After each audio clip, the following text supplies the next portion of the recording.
harassment, you know. Okay. Now some players has been fingered. Now, you see player back crowd here. Okay, coach and bisa and say, "Some points we are the heading. Points we are the heading." Yes. Senior NCB started build the battle. Now, amount for ready, and some are providing informations at the map and penny telling them no more information or more intercepting calls about or more and some people were approaching them. Some of them time I've been crying I call for. I am getting a lot of names and not there one in now you do komosa and no basi has of folk. Mediama issue no at the Simbi ABC or more. Okay. Players be hawk man for Joe Mudi Crown. If your supporters we hear we see some shock here bit my pia. But a lot is going on. Dr.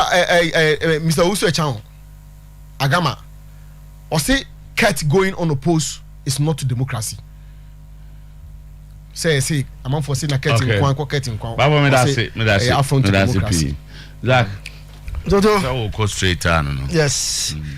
Now, I've seen what issue with Gary Neville's opinion as to where an opinion was making, but most of what problem with it.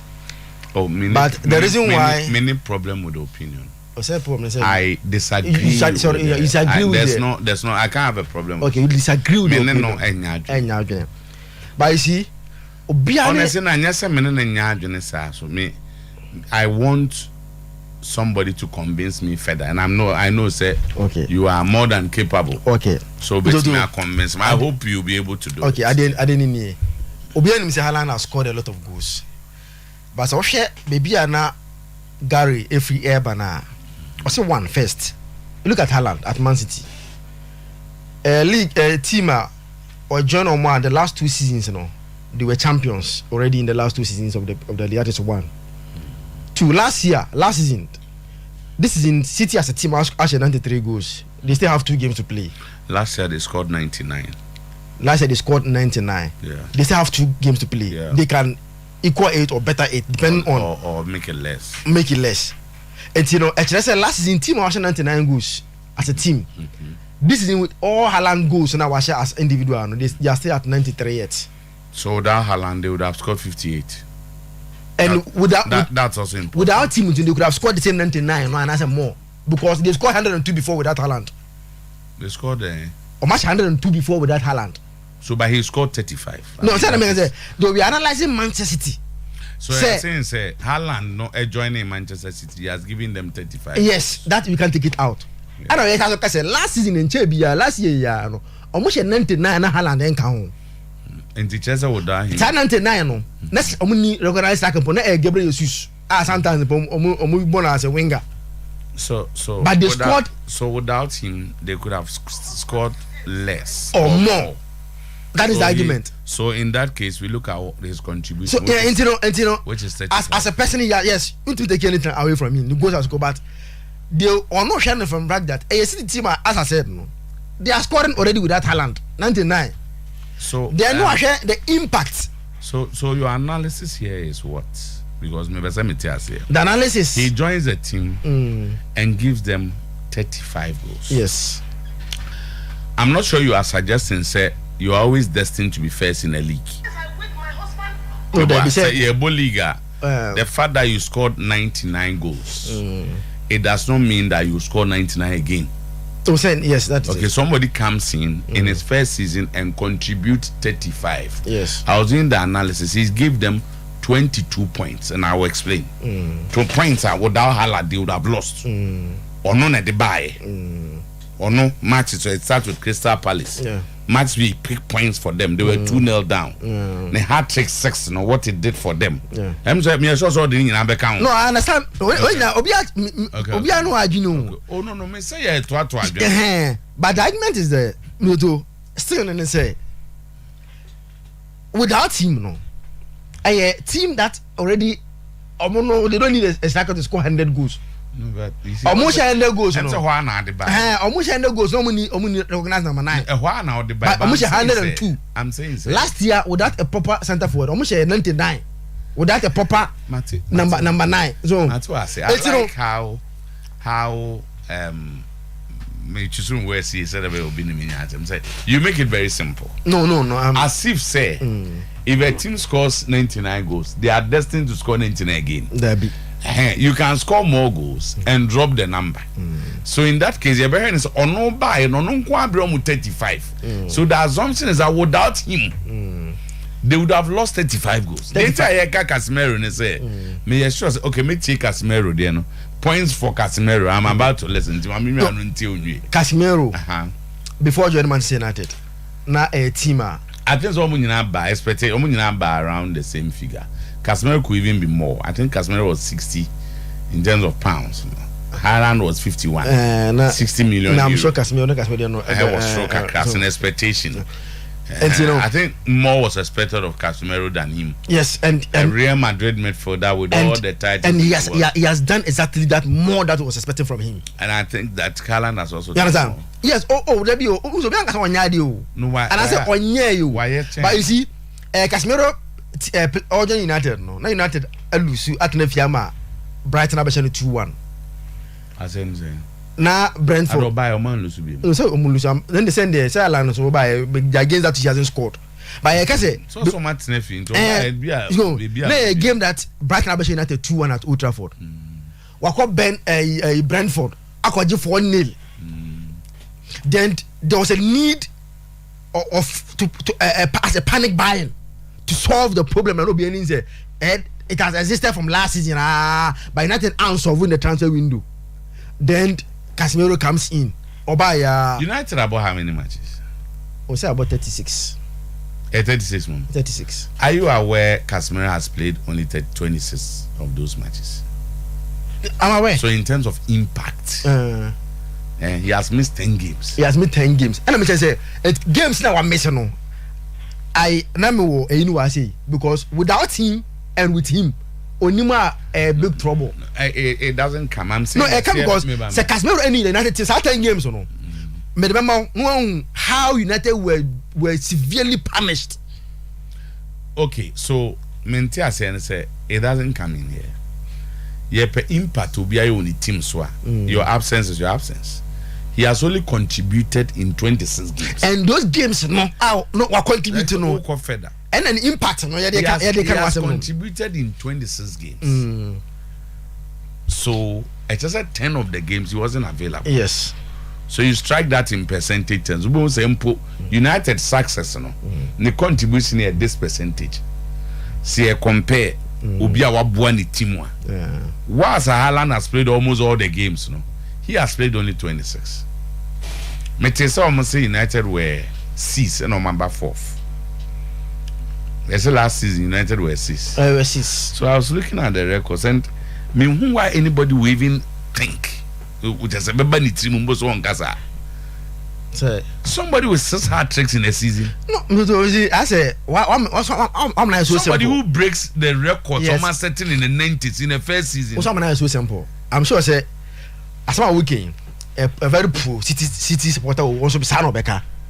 Obi answer also share. Say was a pro city. I. No, but pro Pep nti enim say. Na about Pep do one and say connection wo. The connection is there. So but Obi answer 2 hours in the league na die na. Obi answer also what United e kakra share the impactor. Casemiro because without Casemiro one thing is that I think tough for United and Bobby. Without Casemiro. But United couldn't make the top 4. Okay, my also understanding is that without Haaland they couldn't have won the league. Fine, and the impact was the internal. They couldn't have won. He contributed 35. And no akoma say 50. And Obi make argument for Haaland. Obi no be question.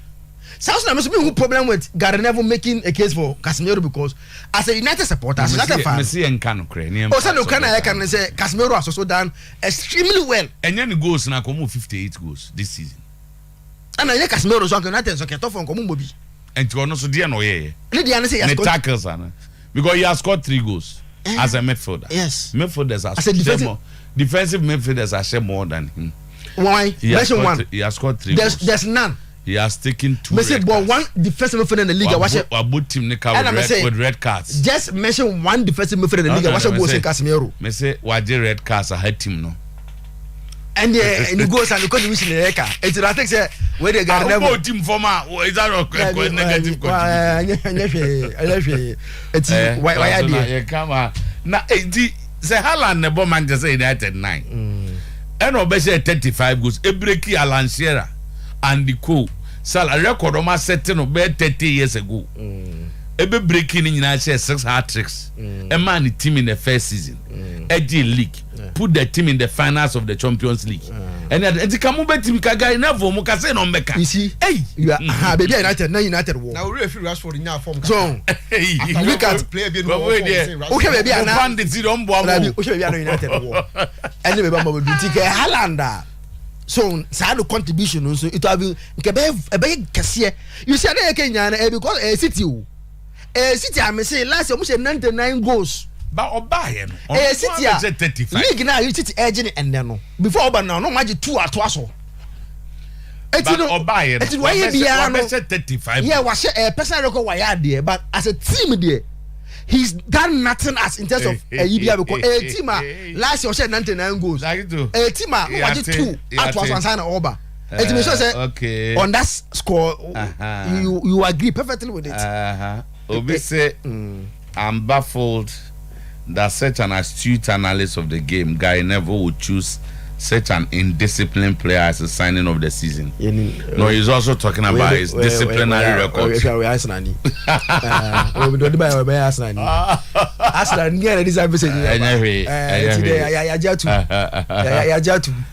as a Brentford BCT in our home. I said that Casemiro man, no about. They don't buy it. No, okay. Don't buy it. Oh, say, Obi say, na Guy Neville, why in the Premier League team of the season? One for Casemiro amem. Guy Neville, or in the Premier League team of the season. Meaning so one. Was it Casemiro? If you can finish us with that, that young quite not young quite. It's where the now news about there was a confirmation. Last week. And somebody repeats it. He's not in Neville's team of the season. Okay. All right. Last week, Twana medical break him out and said, "Oyeni baby see Italy." The points that was reversed, no investigation. Just said they will deduct them the points once again.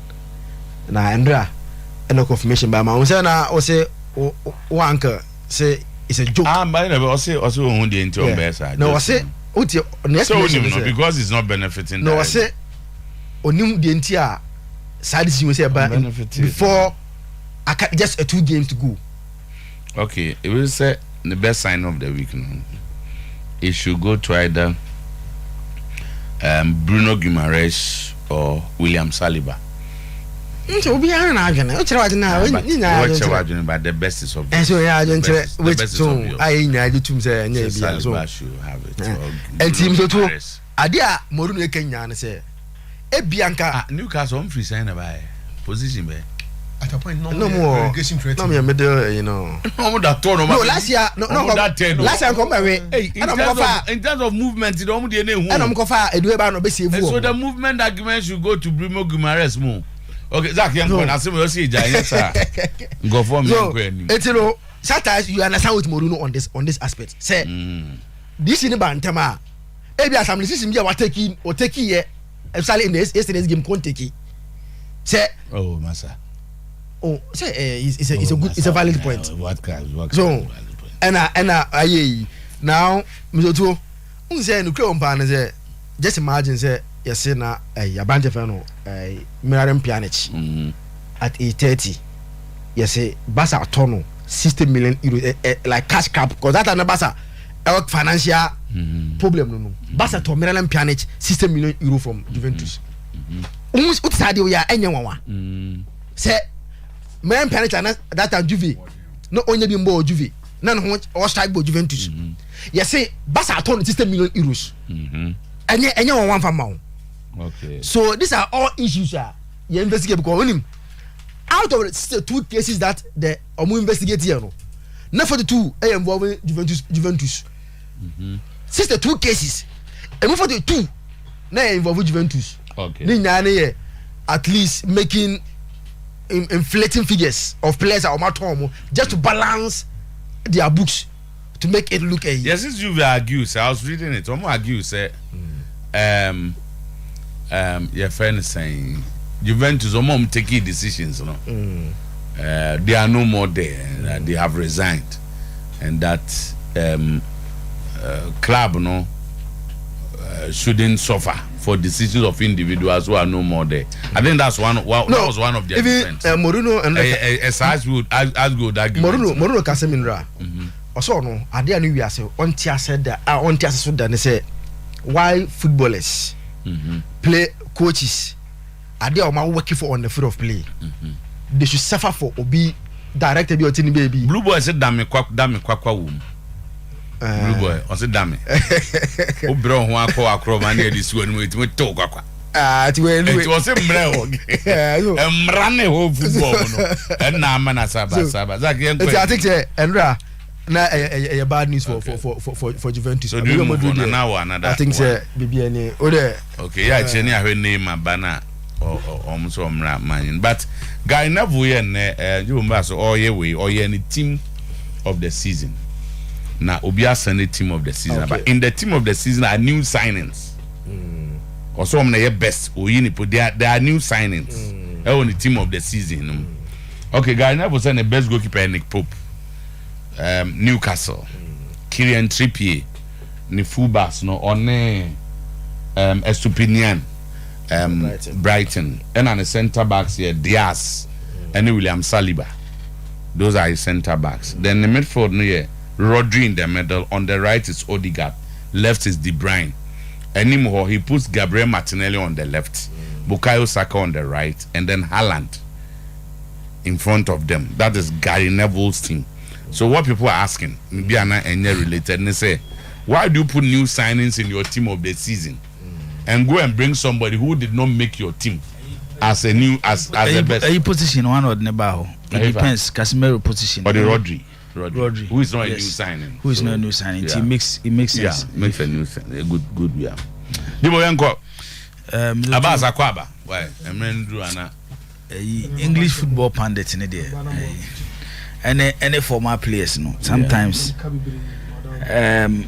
Obetiaga show me too bias and I say their concentration mostly now on specific teams. Because the very day I met Instagram soonest I say about Dizebi. I was shocked and I was they win him and I win him the worker. So to the mention then Coach Iba Premier League Ebeteki Brighton for the first time in their history qualify for European football. But Obia why expanded viewership of European football. What other leagues, especially Syria, what he did as Sassuolo. A bit difficult say because looking at the Sassuolo project, now Brighton project now, a similar project based on what they achieve was Sassuolo, and they are not Brighton for Professor you know, and now they are Brighton you know. It will be difficult to say deserving your coach, Papa. And I want to meet the Premier League in this annual man. Me blame Gary Neville be maybe say me 10 as I see or say players are more free. Other leagues about Premier League man as will be on the team be Premier League new signings. New signings. Okay. There's a little bit baby for Fraba. Yeah. Okay, in this context, Saliba is even not a new signing. Yeah, because he was there. The emphasis say Obi wo Liverpool last season. Never started this season yet. Then they call Newcastle. Or a new signing. Okay. Now you know what I say. Zach won a bit much. And then no say not United the seas no or the Oma back like champion. Champions League football. The stats. Okay. Yeah, 2021 2022 season. The real answer here. I never started the far phone. Okay. 2020 2021 2022. What draw? Matro. Open league table na. I'm a league table. I say ya dey kakra. What draw? 2021 2022. Okay. On a fast. It's my Premier League table no. Okay, so Manchester City in the lead here with 93 points. Followed by Liverpool 92, Chelsea 74, Tottenham 71, Arsenal 69. United were next with 58. West Ham, Leicester. Okay. What do you say? 8th position. Oh, the Brabisi be 13th. Okay, 9th year Brighton, 10th year Wolves, 11th year Newcastle, 12th year Crystal Palace, 13 year Brentford. Okay, okay. So based on table now presenting my today's sports on Anopen. Yeah. United finishes 6. Okay. Yeah. And at this season, as at this stage, your mother say fourth. Okay. Newcastle the 11th. Likely to one number. I'm about to say. Newcastle last season the 11th. The Newcastle were 11th. This season the say. The CI guys 10. They have qualified for. And now here Newcastle and Leicester City game. They are automatic Champions League qualification baby. Yeah, we had Timothy Castana. The ball now boy and Nick Pope here. Can you count the number of saves and Nick Pope any this season and the influence of the Newcastle team? Aside Manchester City, I'm gonna consider the least number of goals in the Premier League. And how can you convince me, say, Casemiro, the impact on the Manchester United team is bigger than Nick Pope with Newcastle? It is. It is. Say if we emphasis on baby or the team never baby or do more do. And you know the kind of no. I said you say on Agache. When he said, "Oh my referring to when the league started." The United team, how they staggered, and Obama how our team know. He made this argument, and it is clear. Say, Ampa. Zaki Dosubasi. Okasa, he's talking about the entire season. During to make a time will be by the season. Yes, the season. No. Player Ben are making impact. United lost 2 games. Then this guy came. So you cannot say out of a 38-week league, Obi made 2 matches. And to buy week 3 as a week 4 boy. Or say the signals. Or say the signals after 2 games in the impact Nick Pope has made. Yeah, and over the season. And the impact Casemiro has made. Yeah, best signing. Who's a Jibo then limited to? And then almost discuss best signing. When they won the best signing. When they won the best signing, they look at the impact a player has made. Yes, on the team. Contribution to a team. Yes. And yet time I have a boy. And yet league table last year because that didn't even. So what is an impact? Say what to them or catch it say Casemiro the bini say baby na Manchester well last season. No, on this show. And I said the argument they made say you can't even the league starting. Yeah, how we impact her. And they say we impact the first thing we will consider is where has your contribution taken the work to? And then the Casemiro buy now United at the last on the league log. That is the argument. No. Before Casemiro joined United, about the United were last on the league log. The best signing about 2 games. No, in the last. Then from that position, he picked United to potential third. What is a season impactor? You say United about 2 matches. At the last, it's are you using 2 matches to define United season? After 2 games, about 38. After 2 games, what was clear was that. No, I'll go look for the voice. Casemiro United match. After 2 games, United in Quebec. Omo game be omo winning. Omo be make us no. Make a game maybe our Mobi. Are United they win? So what is how many games? How many games? Bigger than 2 matches now. And also 2 matches. Na Casemiro lose 2 matches. After United first 2 games, make us match can was say let's not forget. United bought first 2 games here, I remember what you said here. Time. It was okay. You said United team don't change. Then all of a sudden, Casemiro comes in and saves the season. Your emphasis was United will win the Premier League, and I say United can never win the Premier League. Men's is a football in 7 years. That is you can't best signing of the season. You can go by any about 2 matches. This thing is not a new phenomenon. What is your contribution to your football club in overall season? And make us obey any about. And so overall season, na Newcastle, every season after say no 11, no call pre-season, and no who see be here we no call for be buy. Then Pacona did that pool my save near man and no more that 10. Now they also be by any movie. Now you play or price so and no red card got in the United moment. Our family time. Mintro ni impact on the team, but based on the parameters no they go to a judge the best new signing and any impact on teams no. I don't think it should be Casemiro because one, to say Haaland they are now making argument for him. Yeah. He's the best player of the season in the Premier League. To be intimate. He will win it easily. And the first season in the league, take Manchester City out. Records of the league will break in. Say what the mention as you. Records of the league will break those records. I think to expand say in Kaka. Also the Biana Meka say players playing for smaller clubs no more attract the media attention. No. I am mostly to Yanka mo ho asem bebre. Hwe I've carefully watched Newcastle this season. Zoto, Shobi to say Nick Pope. Shobi to say the Dutch defender Almotono from Lille, Sven Botman. Botman. Yes, look at Botman. Look at Bruno Guimaraes. On quite a Somotono season before this season. But they had these two players. How Newcastle defense now are tight. And aside City, I consider the least number of goals in the Premier League. And it's not like where your only statistics. So we share the number of saves in the poke bay in the game. And some Newcastle winning game. So too. It's not that no more can say. Say he best goalkeeper of the season. It should be the one who put the highest number of clean sheets. Clean sheets in the day. Say what the match and I say. We should watch it and analyze it. And I think he's one of the best. Casemiro agreed, but he's not the best. Top 10 when it comes to impact, any baby will be a fan of the club. Never will ever do. And I think say to honey the BC. And how long Casemiro? Don't know that in the Premier League this season. I mean, I say United. I can also pick another player. Obi say Lisandro Martinez. I can make a serious case for him. Lisandro Martinez. The impact on the United team. I'm not even sure Casemiro dares to change Lisandro Martinez. Oman e yinti. Bidoto the capital gains issue no. Asamaro. On say me dey start here am catch you say close to Tetelesta. We dey check Tetelesta.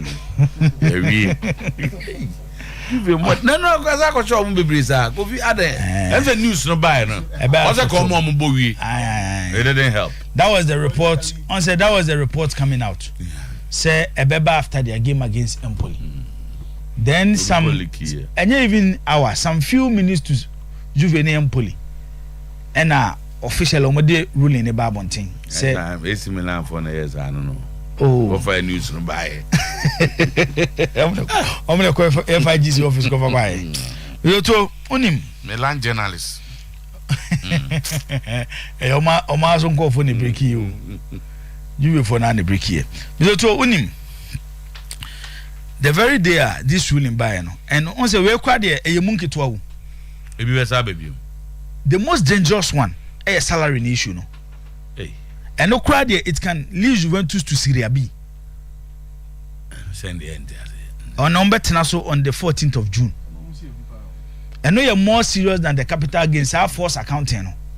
I mean, we are sending near Messi within a short time. 3 days ago, Juve were cruising to the Champions League. But they are here. They were in the semi-final. Baby Homogeneous is here. Baby Homogeneous is here. No, because of Paratici Black Book. No, so unim. When the Prisma on the case in started with Turin, and it was tagged the Prisma. Turin court no area how Juventus sell their players. Most of the exchanges were more, the day I invited Paratici to acquire with the Black Book, no, and a Koba say the figures are Juventus a quote here. Figures are Juventus quoting in their capital gains, no, based on the book. Amunya from Paratici, no, the figures are different. And then there could be a FIGC Belmuno. A court to be to Turin, and they decided say a police investigation. It will invade Juventus office. Are you for your bureau? GF, no? Yoko, you about GF. We're not question at the time. Next season, this season.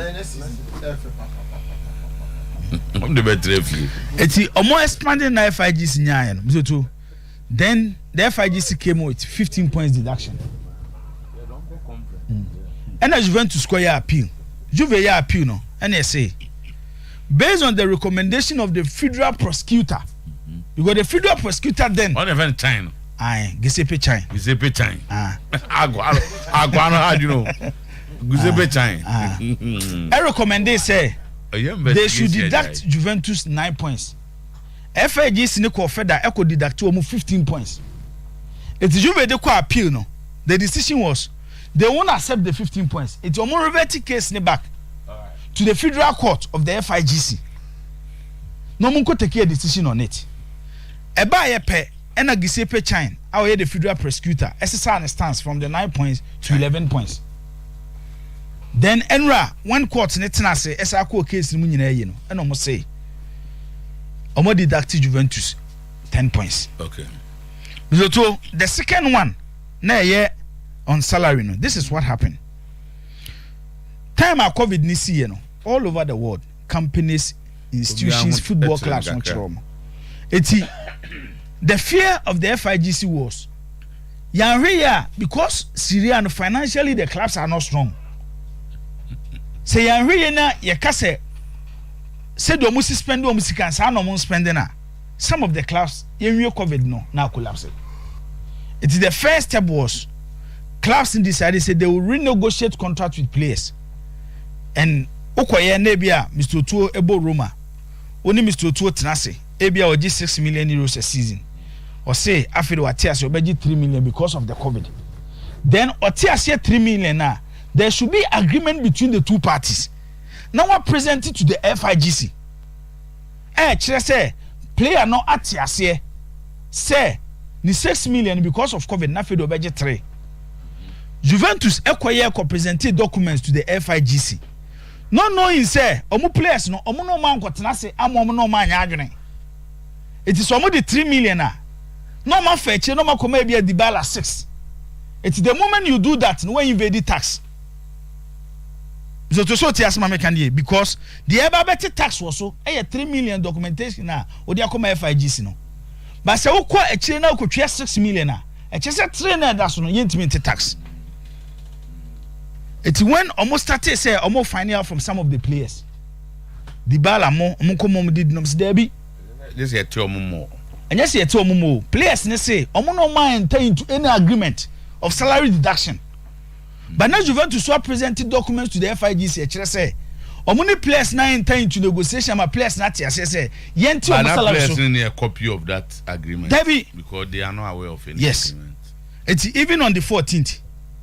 Whilst the case no room no, Paulo Dybala will be there. No, he said omunya no di. Ozay. Omunya omati we appeal to them. I don't know here there. Say yeah, what in the was I could case for Friday.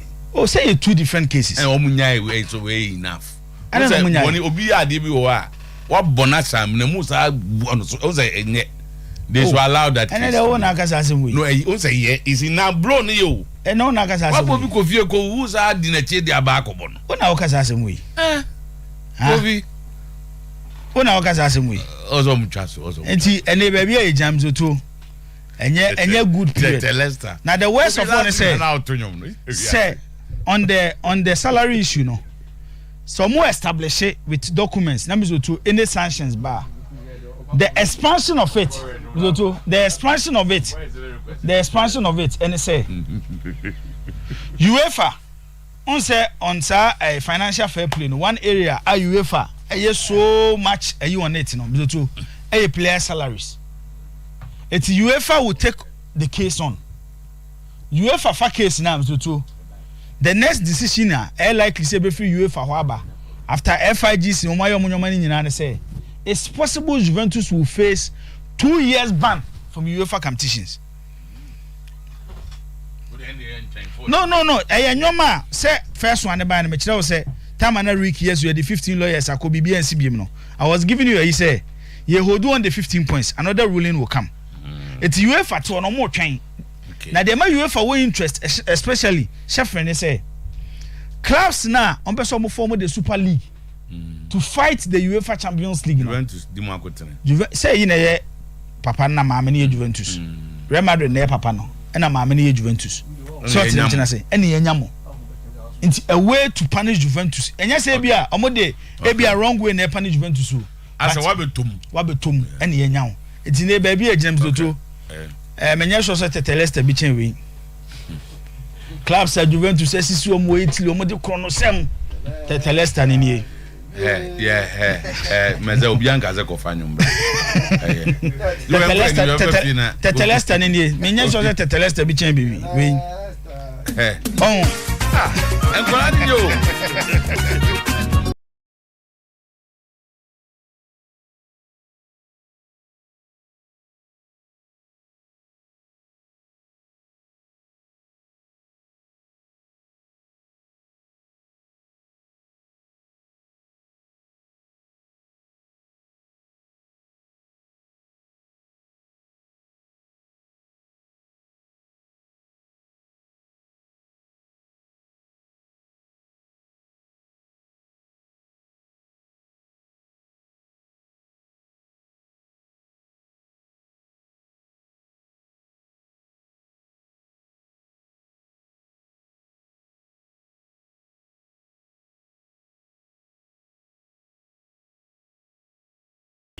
Na omakwa akoda nyame ase Otuo na they say one is the biggest beneficiary should be AC Milan biggest ni AC Milan followed by Atlanta then is Arsenal so if I want enjoy they na mo dey enjoy yeah you say European now can qualify Port B no mo yeah they call see I say ubetime the Tetelesta sa ki e ko tell that ko hear free sa for so betime the Tetelesta yenya second bi akoy anim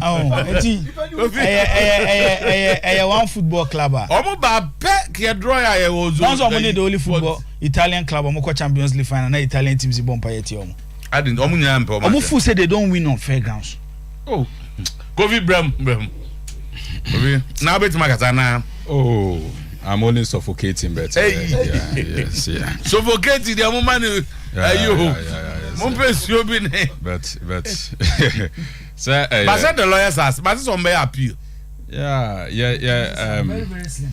And no lawyer 15 lawyer opinion no akasa the chief lawyer spoke yesterday Mauricio Bellecosa yesterday he spoke and Juventus director no Mauricio Bellecosa lawyer opinion chief lawyer I'm not qualified to sit at Supreme Court of Italy now and so Francesco of Italy Francesco Cavo and so Juventus director and also Ekasa so of course definitely they once again appeal to Eyekoni Italian Olympic Committee na ye result to hope for ye result to ya you be funny tio revoke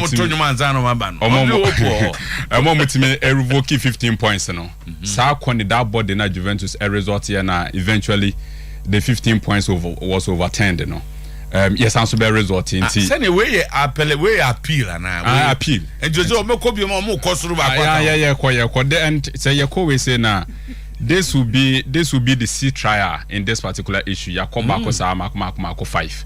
And to see where this will be the C trial Juventus Ebeko. So director Francesco Cavo Akasa. Mauricio Bellecosa. And he yebe train.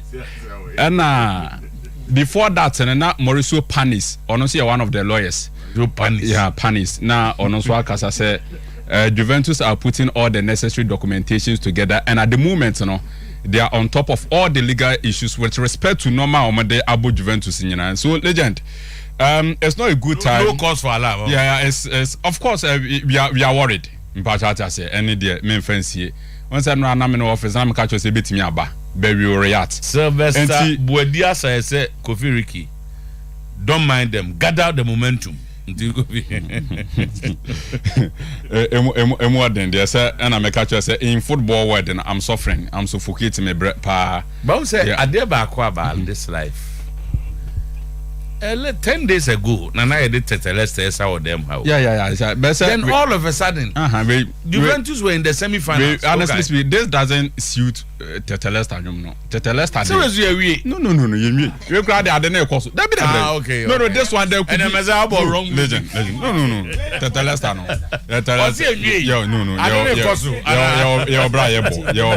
Yo. Okay. But a club na yesisi wacha. We a club na no be competition. None the debia no. Or say this I don't or the force means Messi Juventus o man here they will go to Serie B. What here? For start of the season no. Possible they will start with that. -21 points or Serie B. Mami come kakra. Senior Francesco Calvo kind director and kind no. Enu bi na atia na we no. What say? Basa say Juventus against everybody.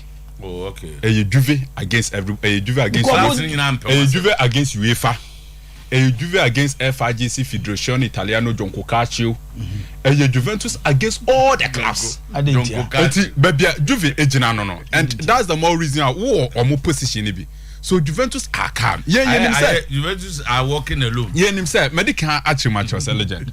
Adena buy no. Adena buy no. Your lawyers and the didn't more appeal to Connie. I it may return 15 points no initially and I say. Yeah, it's another deduction in 15 points. And over 10 assists or matters from 15 to 10. You wait mark of 5. Who the other Tobas? Yeah, to me say. And no man no more can in the capital gains. Inflating the prices of players just to increase our revenue. Gain profits so to say a bit me balance ye boost no. And that defines UEFA financial fair play rule no. You have to earn more than you spend. Earning more. And so we inflated the prices of our players. Send your bay a bit may increase revenue no, to balance our boots. Yes, yes, I know money, it is fine. But Juventus lawyers no more penny for and say clubs, 8 clubs, any chomo in this same regard, in this same offense. This same offense. Exactly Juventus lawyers in this same offense. There are 8 clubs that they inflated the prices of their players to generate more revenue so that more revenue more than their expenditure. No matter balance boost the definition of financial fair play. And the Juventus had the Navy. All the other clubs in the country they have been fined, made to pay money. They've been fined, made to pay money. Yes, points deduction. 8 clubs. Juve position 8 clubs. Oh, I'll have to pull it. Okay. So Juve position Sir, baby, you just say no. If the severity of our offense and the swan than the other clubs now, we should rather be made to pay more. And that was the first thing that they appealed. And when the Jina 15 points no you revoke yes ade Juventus dia man no enti yes say ebia Kofi Zakuto akwa tofe Zakuto fa ba Kofi fa mienu the same offense because says Zakuto fa ba ko na be me $1,000 because say Kofi fa mienu no e dey na wa say ebia wa say 20,000 they are found in the law. Oh yes, exactly but I think it's found in but me be so am Juventus position and the things they are putting together. Me ba cha say so let's but Mauricio Bellacco in and penny for no and this is Juventus position, so we are not running away from the fact to say and legend my main case ask me say unim say Italy Saudi na course no reporter a free one of the strongest Italian agencies and sporting agencies in the Eba. Answer mo no. Omo chese radio. 2019-2020. Satama na COVID na issue pa no COVID ni issue pa no. Juventus ni all the other Italian clubs no. Omo capital gains ye inflated prices ni ade no. Omo capital gains na 699 million euros. O kasa clubs ni na bom in that year. But omo commercial revenue okasa clubs ni nyina boma na 647 million euros. E chere inflating prices to get more money no. E ya dey so common and it benefits the Italian team. So na yama. Enti omo raising 699 million euros compared to their commercial revenue. Commercial revenue in 2019-2020 for all the Italian clubs but for 647 million euros. And one person me say Italy as a football club enye country any sikaya den ewum enti the way omo try to maneuver and try to balance their boost no all the Italian clubs no omo generate 699 as compared to omo nyina total merchandising 647 enti ne Juventus position and say so funny nyina bom na say Juventus offenders asia what dey say punishment na oma we 1,000 euros na ma away 500 million. So you advocate Juventus should be fine instead of the points.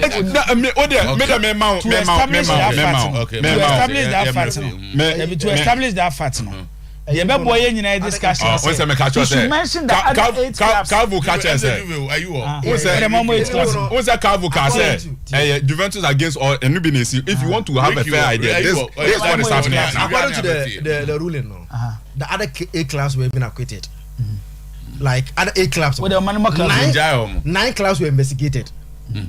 And you say the 9 clubs were investigated, and Juventus was found guilty of financial malpractice. The other 8 clubs: Empoli, Genoa, Novara, Parma, Pescara, Pisa, Pro Vercelli, and Sampdoria were acquitted again. And to Amundi, Omanya Bolivia.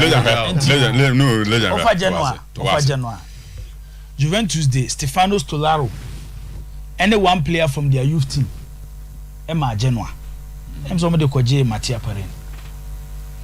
So what's the mention as you? You know, you will so much business in Vienna. On 20 million euros. Oh, you are only going back to no, they have done it. Matches we have 20 million euros. And Juventus. It's a coffee Genoa for book. No, we are only going. How do we charge Genoa and charge Juventus? We are only going back. I say Juventus. Oh, now tell me then I'm a man for. Because we sorry we. Oh no, we. Answer your point is that would you tum some my bonnet? Oh, it's and the others and make crowd the wash me at the main man. What is happening? No proceedings. No matter cost on a me the position of Juventus with respect to sa issue na on the aban enemy be so am. But I'm saying say Juventus so once again was also be result to Konya. Legend, let's be quite patient.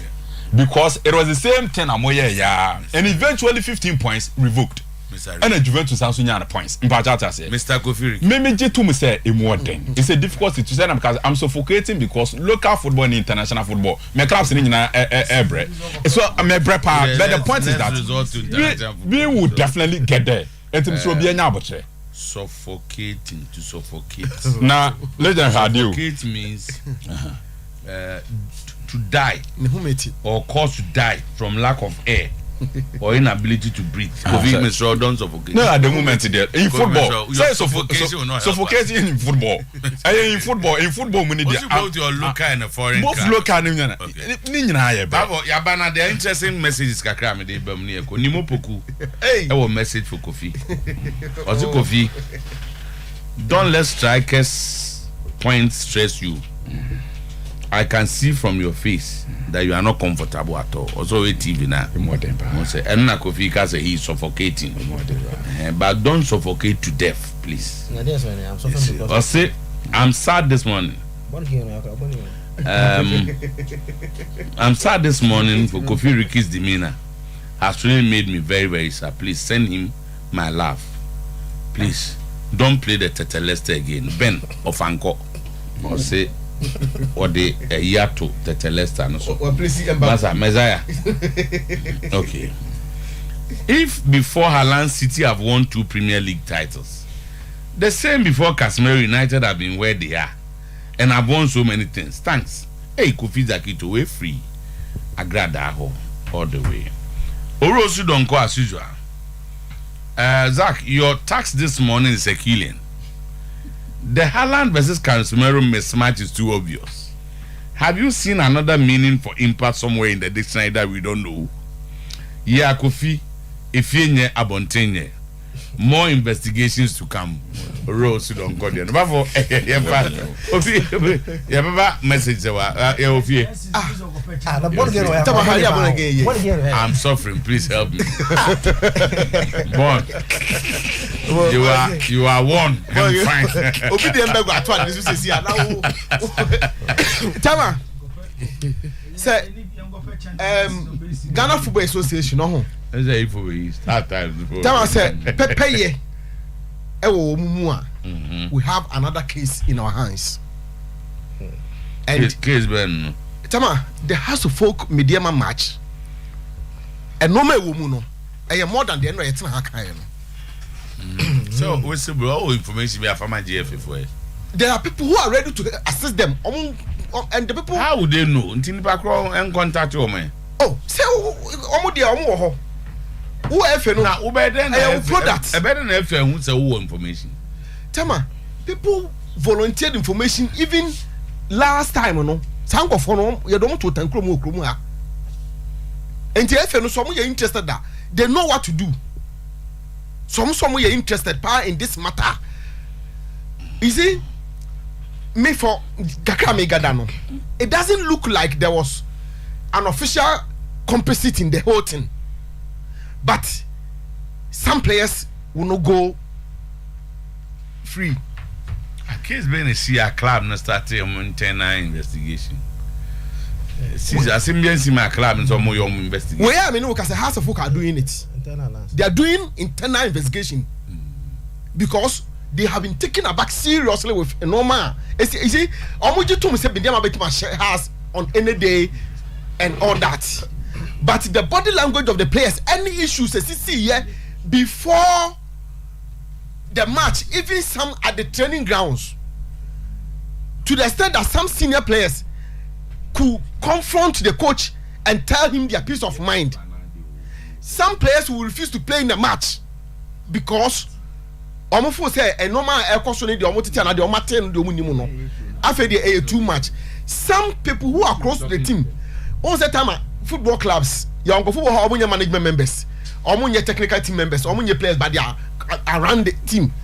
Omono and no maybe a cost team ni biano, almost titi. Some were even going to be used as conduit to drive sa agenda ne sa no mani nyina. Enti say omo pomu game ni ya entama ye can say you may probably be looking at House of Folk nkoa but ebiana a widespread and I say bigger than that. Ebanisa, I think the FA will not be fair to Ash Gold and its players particularly because we players in Tinamika. I'm not talking about the clubs, but to say okay, so what will NCC statement no?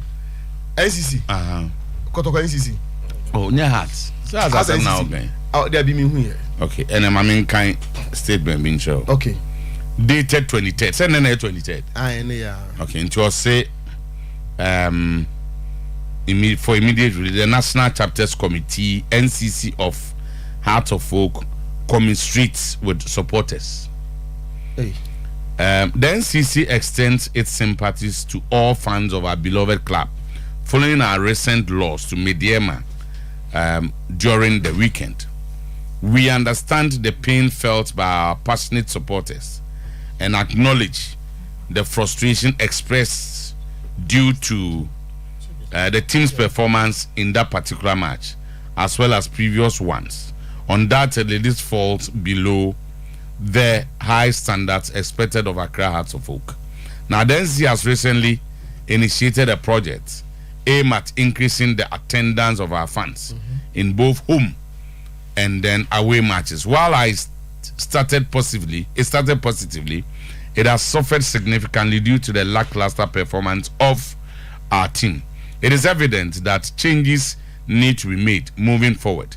The NCC will engage with all stakeholders of the club to gain a clear and comprehensive understanding of the factors contributing to our team's poor performance. Subsequently, we will provide recommendations for improvement to the board of directors while continuing to fulfill our primary responsibility of rallying support for our beloved club through the active involvement of our chapters. Additionally, we have become aware of an alleged voicemail from one of our directors disrespecting the club fans and dismissing their concerns. In light of the team's disappointing performance, we expect Alhaji Akambi to collaborate with the supporters unions and engage with the fans, assuring them of efforts to rectify the situation. While we condemn any actions by fans that involve insulting or attacking the club's directors, we believe that Alhaji should demonstrate better judgment as a former leader of the supporters. Therefore, we advise him to issue a public apology to the fans before our next home match at the Accra Sports Stadium. We encourage our supporters to uphold the values encapsulated in our motto. We navigate through these challenging times. Sporting regards, FSM and SA, National Chairman. And that's no. But for time no ne kumawun sensem ti enya na onuanu mumrem na ye ngo enti Tama, I'm calling on the FE. Now one letter no I can be supporters natural. So I think he did that yesterday. And I know any well almost a public apology meaning whether that will fit never fit into it anyway. Or no I didn't take that. Now the voice note there written. But my Bible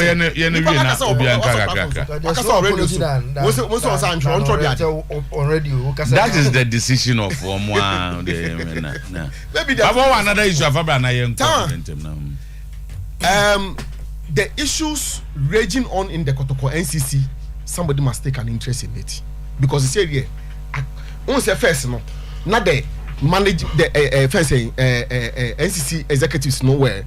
On one side, and Ashanti region as a region on one side.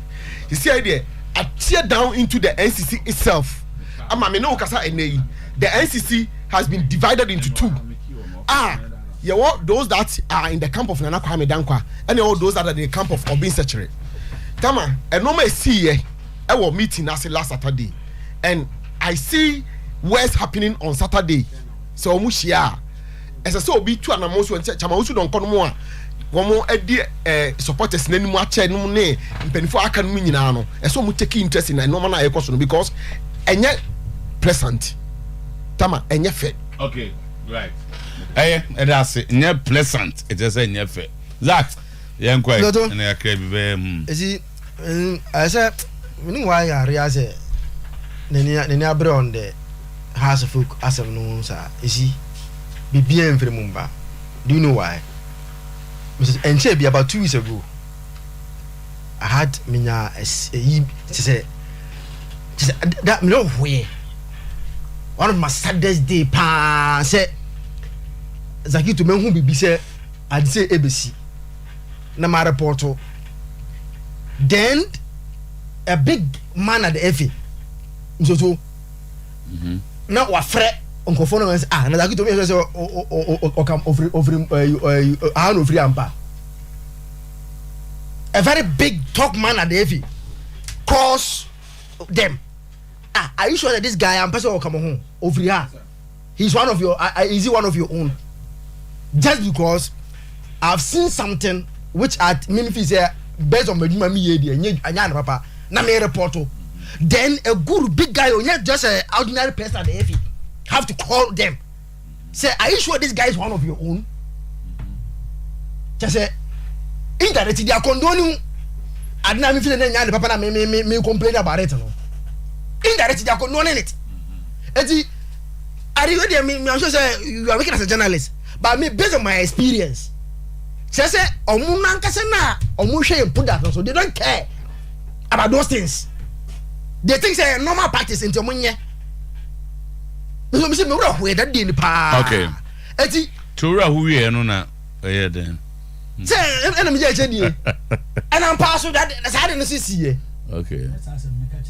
No, I just say o ka kire me. E ya dey na obi anim. David Zakito. Information from there. Oh, now ebi anya no a ebi anya no a wa match anya no ambo R2 ne Karela anya no R2 no mze aye den isi e wo officer da be anya Karela be she 1-0 e wo Tamale because e ba aso sa oh enti ade ne ba na Zakito suto and ya etu nyina Zakito na e close to R2. Yes, Zach. The avenue.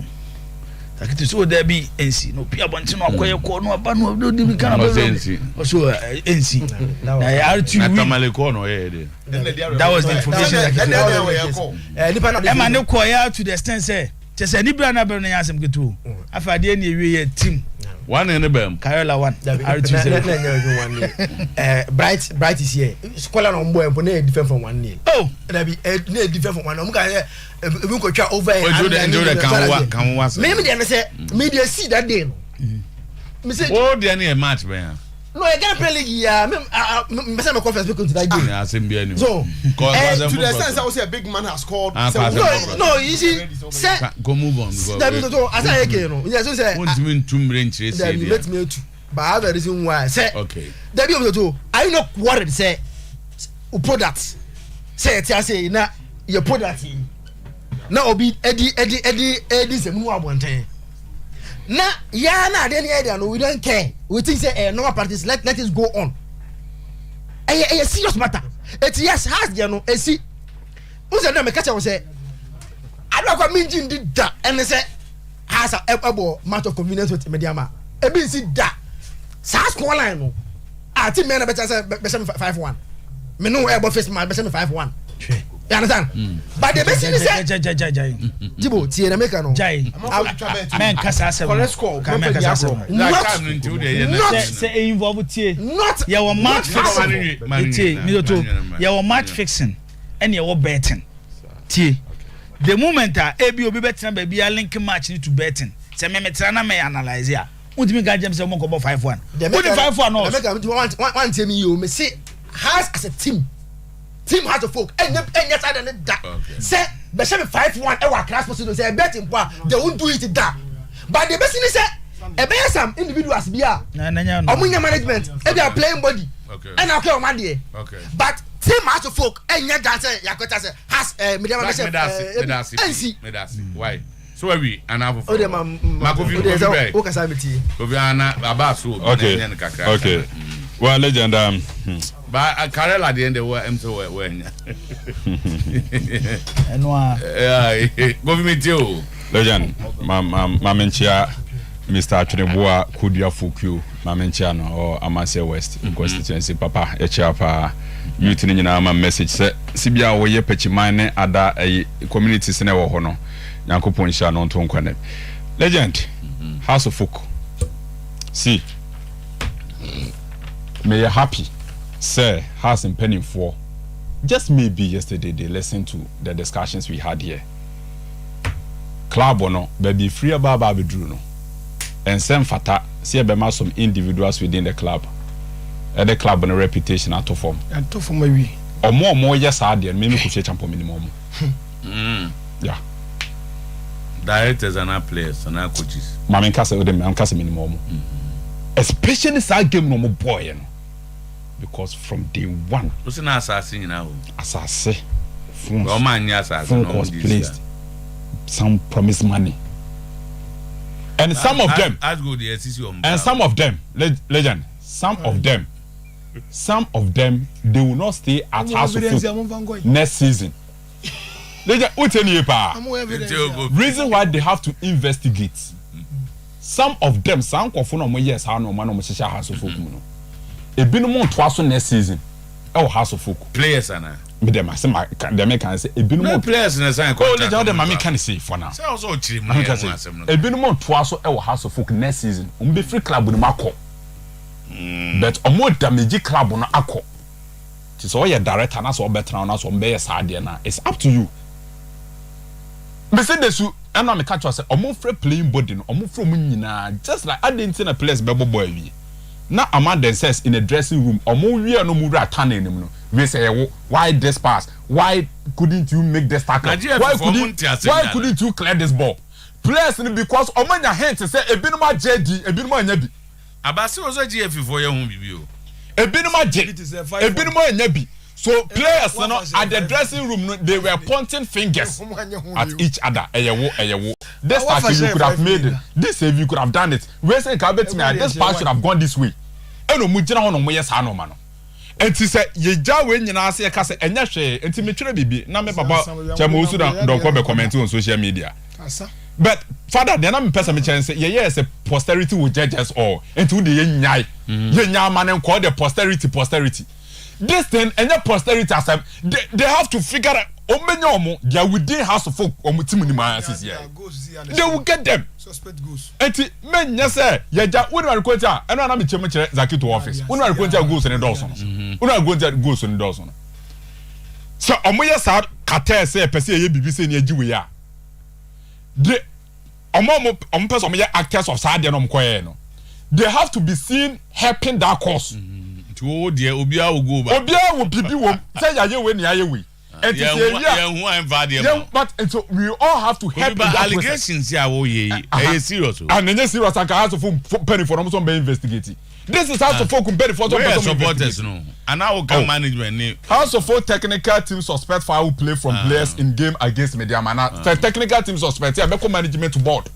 So House of Folk eventually the entire team will investigate. Sad 5-1 defeat now. A year unprecedented in the history of Accra House of Folk. Many are brave because legend. Our Crash Sports Stadium. Our Crash Sports Stadium. Many are brave because lucky to be open, lucky to be. I'll tell you. What's it say? Lucky to be born. Or see, it takes 1 million people to build a huge reputation. A huge reputation. But it takes one stupid fool to destroy everything we have done. Okay. It's a legend. House of Folk team, no. If you be na baba an elite club, I am from Continental Club Masters. Yen just be predators and one stupid fool. I nipa ba ko na yes. Asam kan. So omo am yenu miensa dia within. Sa reputation na club na feel like Accra na. Enye no na matter but I'm saying sir. But you are not serious. Me say I know some individuals within. And they have to assemble all the players. Okay. Just like they themselves on board game you maybe Kofi na mo hobby. Say na me ni ho. Why were they pointing hands at each other? Okay. I don't know. Abaso antimajibo mrana we wi amakwa abaso. Oze we see ko wa fa crash has 5. Abaso no opposition. BBNC I for so a very good announcement and this is huge. Accra Lions. Accra Lions. Yeah, you see a year beto shares with him Luther Matthias. Why? Luther Matthias. Okay. Luther Matthias. Yes. Italian player. German. The first player to win FIFA World Footballer of the Year. A great German footballer. The one of the greatest footballers. On a ball, number 10 and played at the same time as a libero. Oma libero, but yeah, you football. He's one of them. Luther Matthias. But what says Accra Lions? Yes, Accra Lions. That's business. Obri, I have for Obri up a confirmation. The air course I don't know. Okay. You too. I am blame clubs no bebre. But baby ana me ya odiwo the Ghana Football Association. This is a release from the Ghana Football Association. Okay. 10 months ago, our official website. GFA invites Albert Kome Aite. Senwano. Yeah, Kome Aite. Yes, to assist with investigations. Mr. Kome. Yes. The GFA has invited Mr. Albert Kome, Deputy Chief Executive Officer of Ashanti Good Sporting Club, to assist with investigations aimed at protecting the integrity of the game. In interview with Okoye Space FM. Then the FA comes back again. Or say GFA the 50,000 Ghana cedis at all. While bet me aboa, I may so be ma or your match fixing. FA ni so mo de be ma. We GFA na se ma wo kan no. Mizoto enyoma ni bia ye mu bi ye te hey. E be very difficult to convince her say baby ana ye football war before the current administration be so no yakoye nim no ebi nie enyoma ni bi enie so when it comes to your Premier League na ebo no they say the agency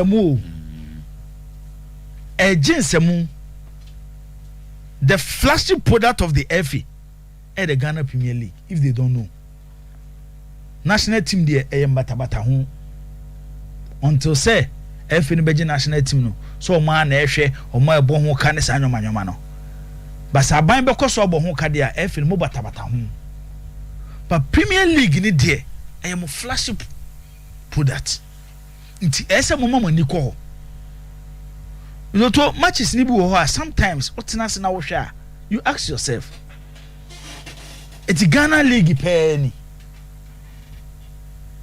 It's your born say ya na beye. Ye hwa amade na giagu.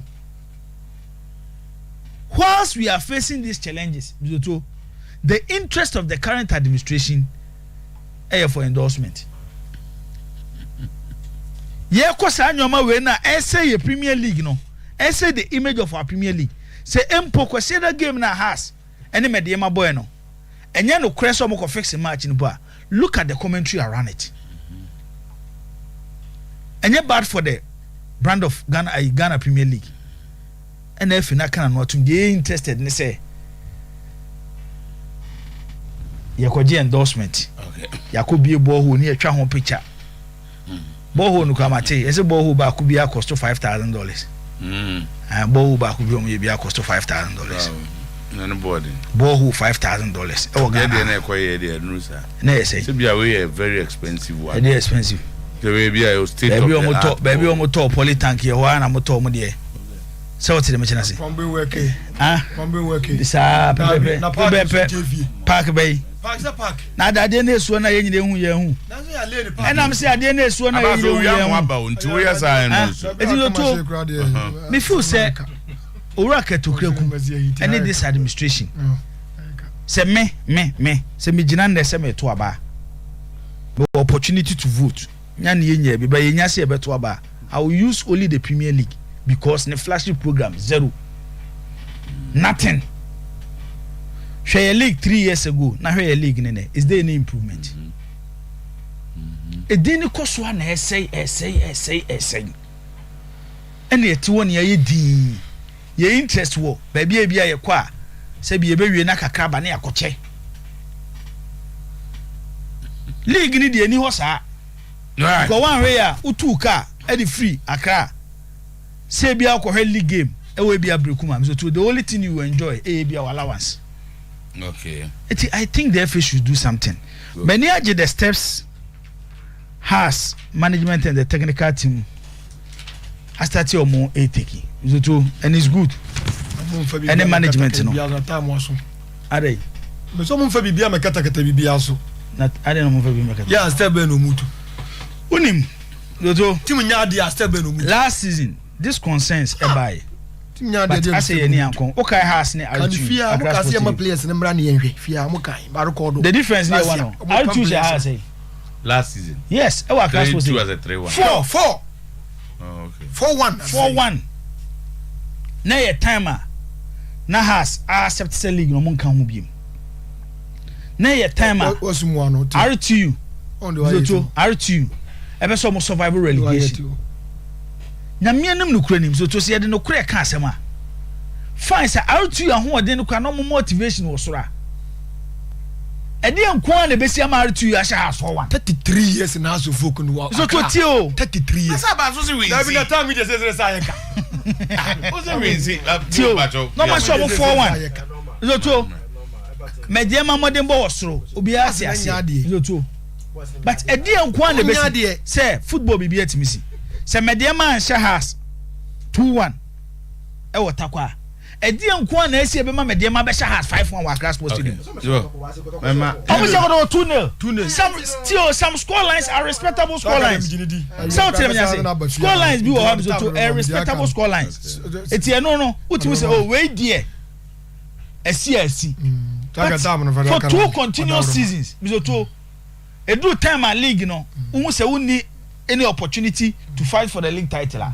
4-1 5-1 it raises questions eti omo raises not to say omo sem no mo can motivation but una analyze issue now I think House of Folk management the board should do something about it right. to save the image of the club so yinya abotre na kwa ya mantem me mantem na mama akwata mama akwata to 11 mama me ba na wonka Juventus una wo fi Mama can say the best year many other no the best year me ba na ojuve na me sim ofia man ko juve me be ka has asem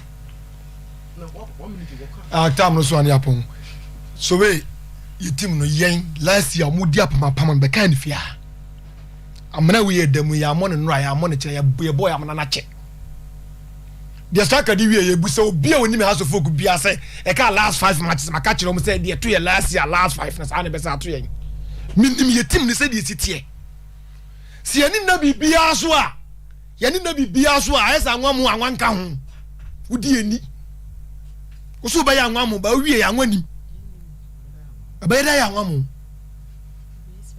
wudi eni ne wiase nipa asetena na edin nti na konfo chia me di Emmanuel nipa asetena na edin nti na ma konfo ne chia me din edi Emmanuel kanya sa ka konfo chia me ntune konfo ntune chia me di Emmanuel because house of folk nam no ne chia me din na ne chia me din di Emmanuel no tusi konfo me say ewiase mu asetena na konfo be na o me se makama sama wi enti die pese ye kan say enye house of folk supporters no mo ho ahometia tim ben na akota male ama ha ayi tamale city ashen for the Ghana Premier League abo tim ben na akwa kalera ama kalera ashen 3 tim ben and what na home age 5 Ghana had this year league pa munya records no team Kotoku Royals go waje watan home graduate 3 la Kotoku Royals wo money grom ko bonu ko Kotoku ndimi che no e ho neutral ground ntire kwa ma ehia ne 3 no ena Kotoku she Kotoku 3 a enyehu na the house of folk Tima late president 2 Major General Ankra the late Professor Miss uko petroleum za Mr. Otuo-Acheampong uko here petroleum to uko to Otuo-Acheampong na ene house of folk Gabi house of folk nam se ya o kan nipa bi se ye egosi da ben na ye no ye be hu se nye egosi da ben ene house e wie ye tuko petroleum to Otuo-Acheampong we a board member of the tour what you say omo be yetimi editimi animo nyam sie na no players no kono o say as players onimba gugre na be no hunu ba kudin hwe ewiase yem fisika nya de pa ka Sheikh Mansour to go afede sika yenwusi akobi abedwane no se wanto pragia okoto cosmos no to there wanto plane ne transport no ye plane ene dia ene sika ene dia African way hwan dia African way hwan dia me nimsenya to go afede Sheikh Mansour opa bo obi di ka ho ni enhwe because of say owo sika bro pragia to so owo sika bro sprinter to so owo sika bro bus to so atop papa fast corner brantem ya ni hia o your first meeting e was Sambra Hotel meet you okachem sa bus mimi to player won deserve blaster die in house of folk what mimi prayer e was Sambra Hotel is assistant say na assistant say spare time kwa ne to yentim to time to go assistant na no what we want to hwe media team no omni share no media team omni share no omo about 6 players omo ba Ghana league 10 years omo da so media omo da so Casben player kra da so what did na bibi what da so what you say et the encourage supporters ni say omo ma bi nya group the team ni senke baby has direction am nya direction no abaze we are no nya asiye